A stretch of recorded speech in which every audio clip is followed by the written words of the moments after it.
My name is Elena Carter, and I thought I had finally built a little piece of peace for myself. After years of saving, sacrificing dinners out, skipping vacations, and grinding through double shifts at the law office where I work as a paralegal, I bought my dream home. A small, charming cottage on the cliffs of Monterey, overlooking the Pacific. It wasn't big or fancy, but it was mine. Every brick, every creaky floorboard, every salty breeze through the cracked window was earned with sweat and patience. For me, this house was more than property. It was a symbol. A reminder that I wasn't just the dependable daughter, or this sacrificial sister. I was someone who could stand on her own 2 feet. So when I pulled into my driveway on a quiet Saturday morning, groceries in the back seat and plans for a lazy weekend with my journal and a pot of coffee, the last thing I expected was chaos. There were cars. So many cars. Luxury SUVs, a florist's van, a caterer's truck. My driveway and the street in front of my house were crammed full. For a moment, I thought maybe I'd pulled into the wrong street, but then I saw the white trellis arched across my front gate, covered in fresh roses. My roses, from the garden I had spent years nurturing. My heart started hammering. I stepped out of the car and heard laughter and voices carrying from the backyard. Music too, upbeat acoustic guitar strumming like the start of a celebration. I walked around to the back of the house, and the sight that hit me stopped me cold. Rows of folding chairs lined across my lawn. An altar of flowers set against the ocean backdrop. Catering staff unloading trays of food into my kitchen. And in the middle of it all, clipboard in hand, directing with the confidence of a seasoned general, was my sister Sophie.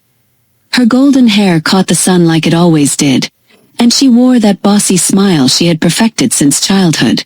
She pointed toward my grandmother's oak tree. The fairy lights need to wrap around that trunk. And please, make sure the aisle is wide enough for the bridal train. This is where I want to take my first steps as Mrs. Weston. Mrs. Weston. My mind spun.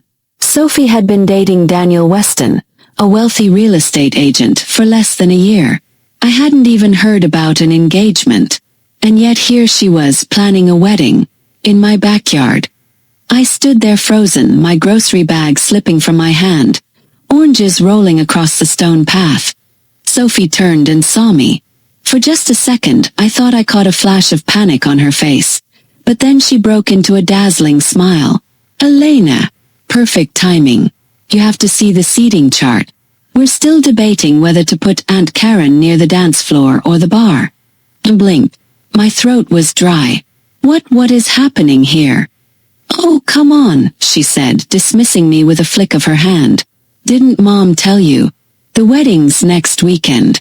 We're doing the final walkthrough today. The wedding? My voice cracked.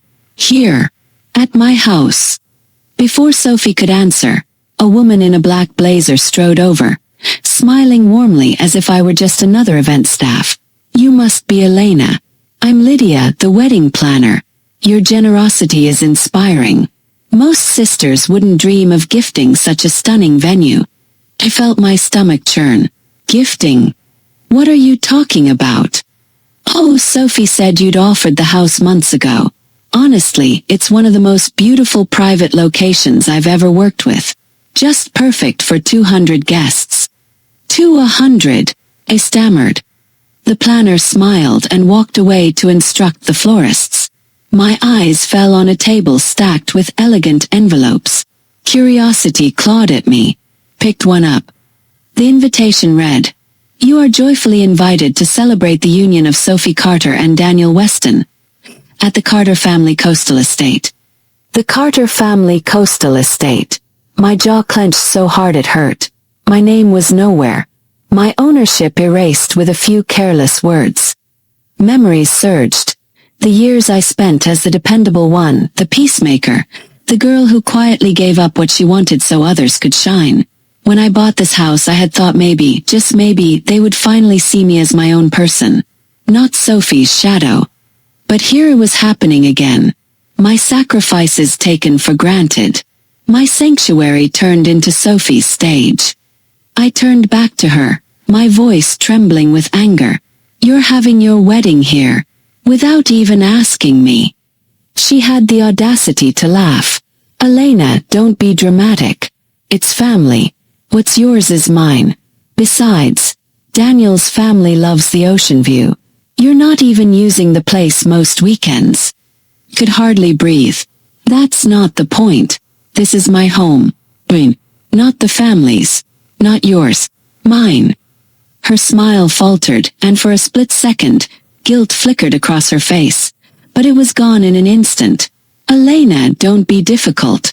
We've already sent the invitations. Everything's arranged. You'll love it when you see how magical it looks. Magical.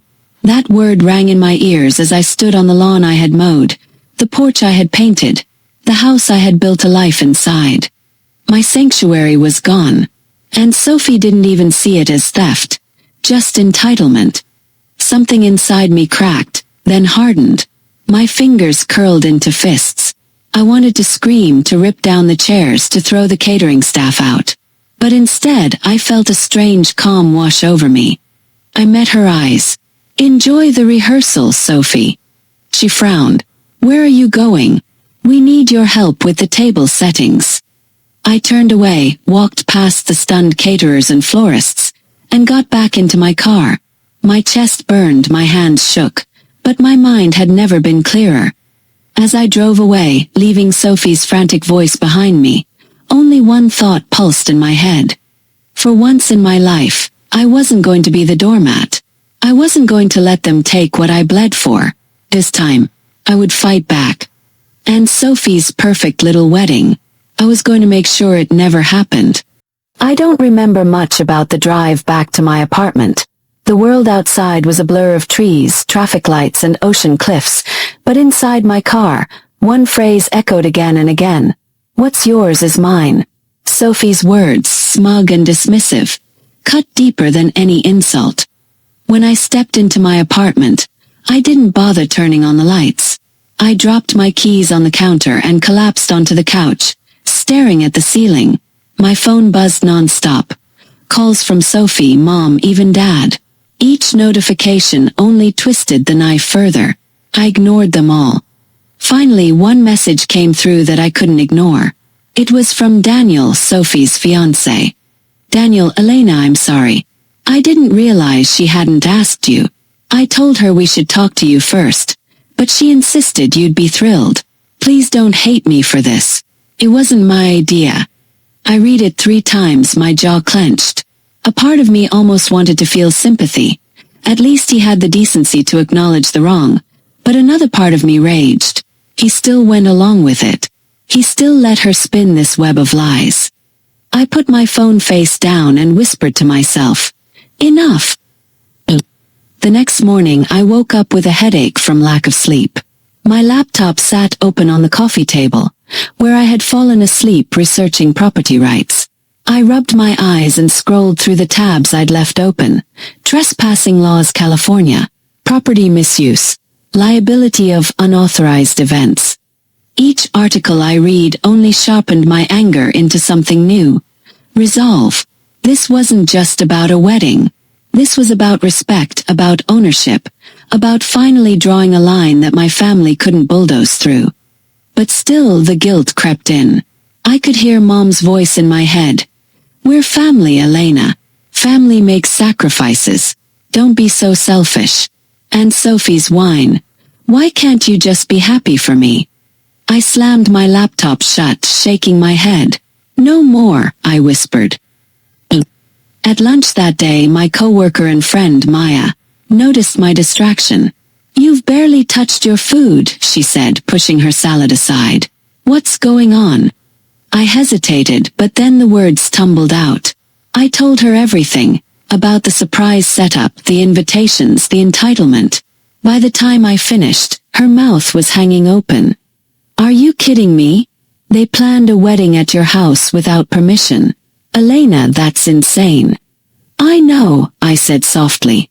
And they expect me to just accept it, like I always do. Maya leaned forward, her eyes blazing. Then don't let them steamroll you this time. You've bent over backwards for your family your whole life. This house is yours. Stand up for yourself. Her words struck a chord. My chest tightened, but this time not from guilt, from a flicker of courage. That evening I drove back to the cottage. From across the street, I watched through the windshield as workers carried decorations inside. My heart pounded, but my decision was made. The next morning I called a locksmith.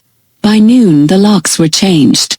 By evening I had installed 2 motion sensor security cameras I had picked up from the hardware store.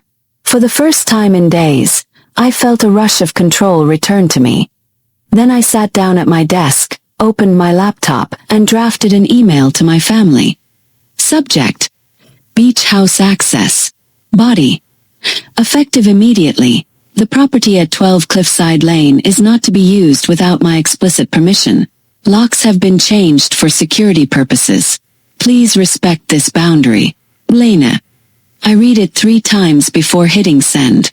My hands trembled, but a strange calm settled over me as the emails of protest began flooding in. Mom, Elena, don't be ridiculous. Or family. Where's the spare key? Dad, your mother is upset. Call her back immediately. Sophie. How could you be so selfish? You're ruining my wedding. I already told everyone. You're embarrassing me. I stared at her words for a long moment. Then I typed my reply. Elena. This is my property, purchased with my money. No one uses it without permission. That's final. Then I silenced my phone. The following day, Mom showed up at my office. I was in the middle of reviewing contracts when I saw her striding across the lobby in her navy suit, pearls glinting under the fluorescent lights. My stomach dropped. Elena, she called, her voice echoing far too loudly. My co-workers looked up from their desks. Heat flushed my cheeks. I intercepted her near the elevators. Mom, this is my workplace. This is the only place I can reach you, she hissed. Do you understand what you've done? Sophie is devastated. The wedding planner is panicking. How could you pull such a cruel stunt right before the big day? I took a slow breath. The old Elena would have folded instantly. Soothed her mother, apologized. But not this time. I'll meet you at Bayside Cafe at 6. We'll talk then. Not here. Her mouth opened and closed, shocked by my tone. Finally, she turned on her heel and left. My coworker Maya gave me a thumbs up from across the room. For once, I almost smiled. That evening, when I walked into Bayside Cafe, the entire Carter clan was waiting. Mom, Dad, Sophie, even Aunt Helen, who had perfected the art of disapproving looks decades ago. Sophie's eyes were already red, glistening with what I suspected were practiced tears. You ruined my dream wedding, Sophie blurted the moment I sat down. Do you have any idea what you've done? I folded my hands calmly. Actually, I do. I protected my home. The one I paid for alone. Dad cleared his throat. Pumpkin, surely we can compromise. After everything we've done for you. Everything you've done for me? I repeated, my voice cold. Like ignoring me every time I asked for boundaries. Like pretending my house was a family property when my name is the only one on the deed. The table went silent. Mom reached out, her voice dripping with guilt-laced sweetness.